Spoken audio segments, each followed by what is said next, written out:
නිකමට හිතන්න ඔලා ඉන්නේ ලෝකෙ ලොකුම කැලෑව මැද. වටපිට බැලුවොත් පේන්න තියෙන්නේ අහස උසට ගිය යෝධ ගස් විතරයි. හැබැයි මේ ගස් අස්සේ ඔයාට නොපෙනෙන ඔයා දිහා බලාගෙන ඉන්න දහස් ගාණක් ඇස් තියෙනවා. අපි හිතාගෙන ඉන්නේ අපි මේ ලෝකේ හැම දෙයක්ම හොයාගෙන ඉවරයි කියා.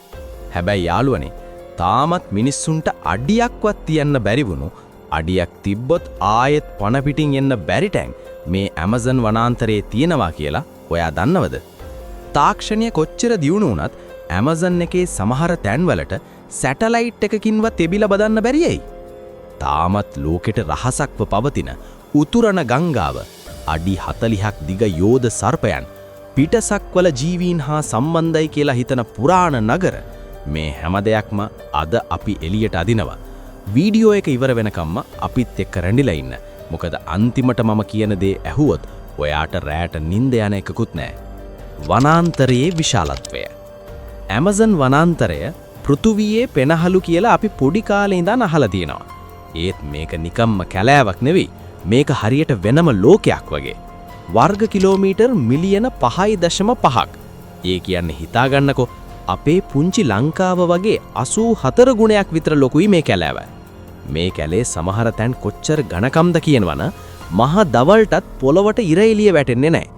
වැස්සක් වැස්සොත් වතුර බින්දුවක් පොළවට වැටෙන්න විනාඩි 10ක් විතර යනවා. අන්න ඒ අඳුරු පොළව යට තමයි අපි නොදන්න ලොකුම අභිරහස් හැංගිලා තියෙන්නේ.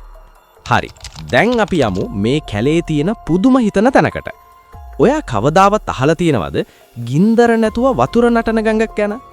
මේකේ නම ශානායි ටිම්පිෂ්කා. ඇමසන් වනාන්තරයේ පේරු රටට අයිති ප්‍රදේශයේ මේ ගඟ ගලාගෙන යනවා. මේ ගඟේ වතුර කොච්චර රස්නේද කියනවනම් මේකට වැටෙන ඕනෑම පොඩි සතෙක් තත්පර ගාණක් ඇතුළත තැම්බිලා මැරෙනවා. විද්‍යාඥයින්ට තියෙන ප්‍රශ්නේ මේකයි. සාමාන්‍යයෙන් මේ වගේ වතුර රත් වෙන්න නම් ළඟපාත ගිනි කන්දක් තියෙන්න ඕන. ඒත් මේ හරිය කිලෝමීටර් 700ක් යනකම් කිසිම ගිනි කන්දක් නැහැ. එහෙනම් කොහොමද මේ වතුර මෙතරම් රත් වෙන්නේ? සමහර අය කියන්නේ මේක පොළව යට තියෙන භූතාප බලවේගයක් නිසා වෙන දෙයක් කියලා. හැබැයි ඒක තාමත් 100%ක් තහවුරු කරගත්ත මතයක් නෙවෙයි. මේ ගඟ තාමත් විද්‍යාවට අභියෝග කරන අභිරහසක්. සැගවුණු නගර සහ සත්තු. ඔයාලා හිතාගෙන හිටියේ ඇමසන් කියන්නේ මිනිස්සු පය නොගහපු තැනක් කියලානේ. හැබැයි ළඟදී ලිඩාර් කියන තාක්ෂණය පාවිච්චි කරලා කරපු පරීක්ෂණ වලින් හොයාගත්තා මේ ඝන කැලෑව යට යෝධ පිරමීඩ සහ නගර හැංගිලා තියලා කියලා.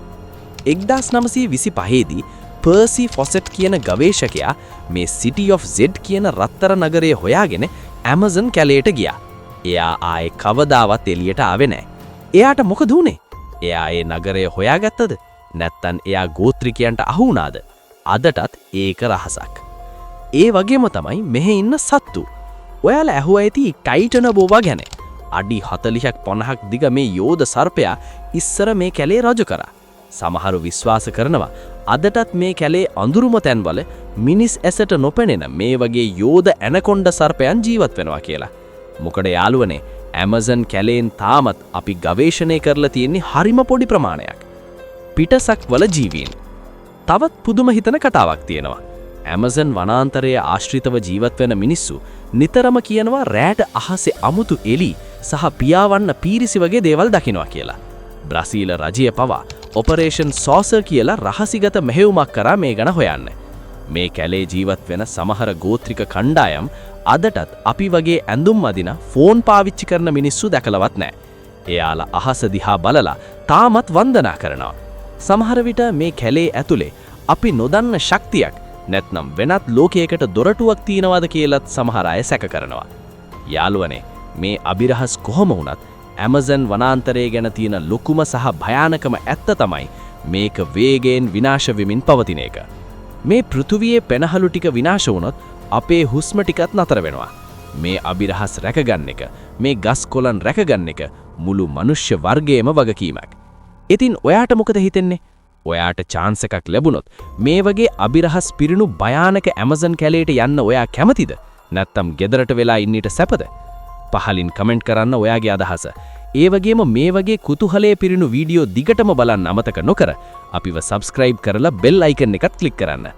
එහෙනම් ඊළඟ වීඩියෝ එකෙන් හමු වෙමු. ජය වේවා.